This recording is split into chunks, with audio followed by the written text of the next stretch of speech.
Përshëndetje, sot do të flasim për një temë të veçantë, për njerëzit që bëjnë për njerëzit e tjerë, pra që bëjnë mirë. Ata që bëjnë aq shumë deri në atë mos sa që japin edhe diçka nga vetja, nga trupi i tyre për dikën tjetër. Por si u kthehet, kam disa raste kogja interesante.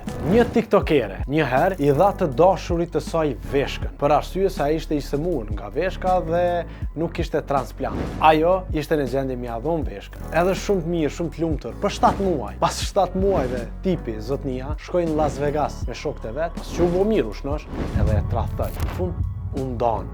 Pra e mori edhe veshkën, edhe shnetën, edhe mundësinë e dytë për jetë, përsa kjo vajza mbeti pa një veshkë. Një rast tjetër edhe më i rënd është kur një grua Debbie nga Long Island në Amerikë i dha shefit e saj, pra drejtoreshës, bosit, ja dha veshkën pasi që ajo kishte nevojë për një të tillë dhe çka mori mbrapa pas një viti u pushuan nga puna. Njëjtë edhe ky rast kur shefja bosi ka marrë edhe veshkën edhe një mundësi tre për jetën ndërsa e ka qitë prej pune Debbie.